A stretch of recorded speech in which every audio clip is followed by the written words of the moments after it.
Lesson 2-8, Proportions and Similar Figures. So we're continuing with our work with proportions. We're going to apply it now to similar figures, scale models, and scale maps.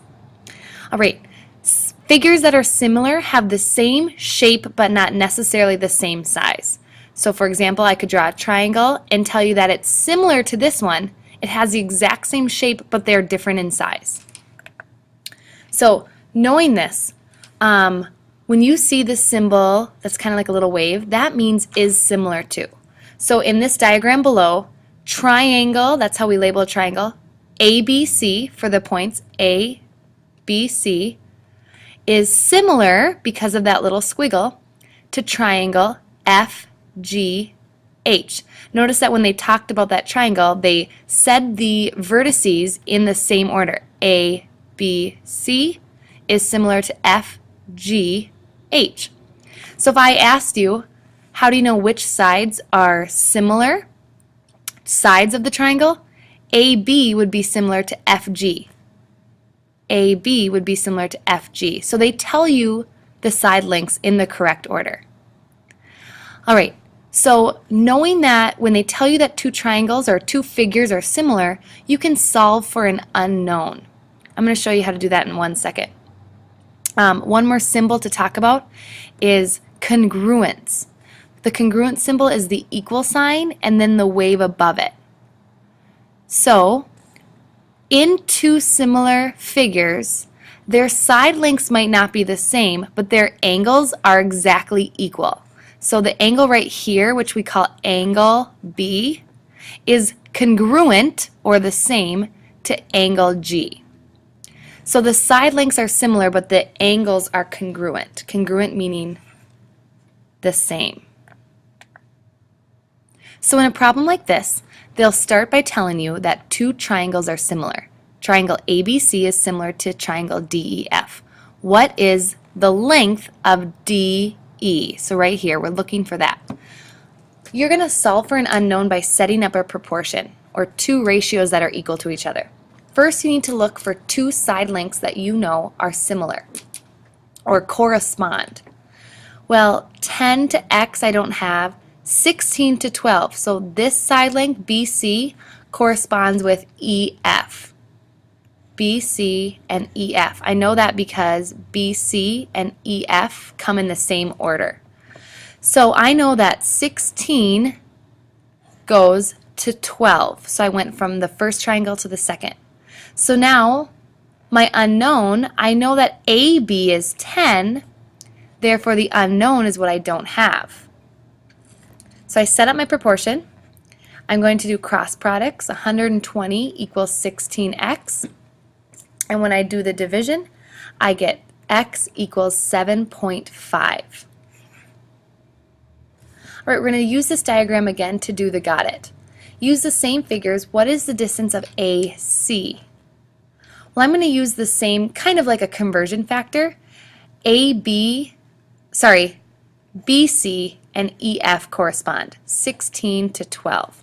So I'm going to start with that and set it equal to, since I started with this triangle, I'm looking for this distance. So I'm going to call that X, and this distance right here is 18.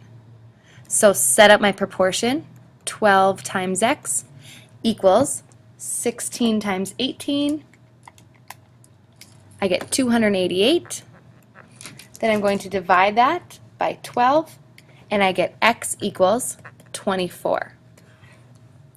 So you're setting up a proportion, finding corresponding sides that you have measures for, and then setting them to equal to another ratio to solve for the unknown. You can also apply similarity to a real-life situation. For example, the sun's rays strike the building and the girl at the same angle, forming two similar triangles shown.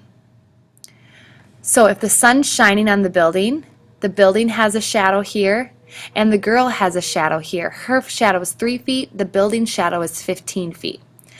If I want to know the height of the building, I can set up a proportion. I can do it one of two ways. I can go height to shadow. I'll show you the first way first. So the girl's height is 5 and her shadow is 3.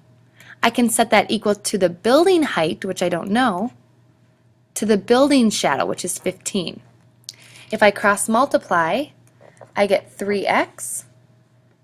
Oops, sorry, I kind of wrote that wrong. 3x equaling 75. Divide by 3, x equals 25. So the building height is 25 feet. So I went height to shadow. Now another way you can do it and get the same answer, I could go height to height. So I could go girl to building, meaning her height is 5, the building's height we don't know. Set that equal to shadow. The girl's shadow is 3, the building shadow is 15. Either way, we'll get the same proportion, x always equaling 25 feet. Okay, let's do another one. A man who is 6 feet tall is standing next to a flagpole. The shadow of the man is 3.5 feet, the shadow of the flagpole is 17.5 feet. What's the height of the flagpole? All right, so I'm going to draw a diagram. I think it's the easiest way to do this. So there's my flag and there's a shadow. And then there's a man who also has a shadow. Now, it tells me the man is 6 feet and the shadow is 3.5. We don't know the height of the flagpole, but the shadow is 17.5 feet. So I'm going to go height to shadow. So first I'll do the flagpole. Height is x to shadow 17.5. Set that equal, because this is a proportion, to height of the man to his shadow. So now I'm going to cross multiply. 6 times 17.5 is 105, equaling 3.5x. Divide 105 by 3.5 and I get 30 feet. Make sure to always use a label. So the height of the flagpole is 30 feet. We can use proportions with scale drawings and scale models as well.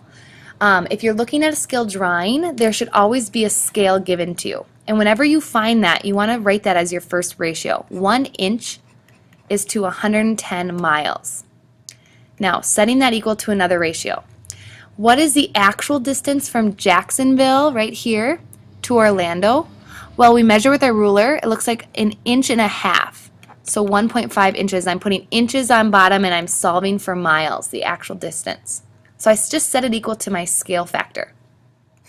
Now I cross multiply. I have x equaling 110 times 1.5 and I get 165 miles.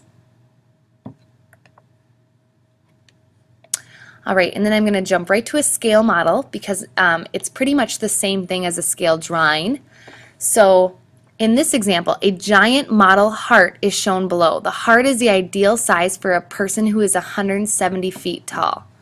So this 14-foot heart, size of the heart, is what I'm putting on top, over height of person.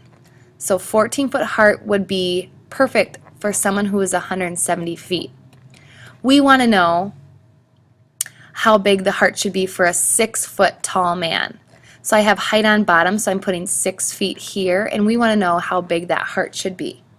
So I found the scale model based on the information they gave me. Now I'm cross multiplying. 14 times 6 is 84. 170x. 84 divided by 170. The heart should be about 0.5 feet. So about 6 inches.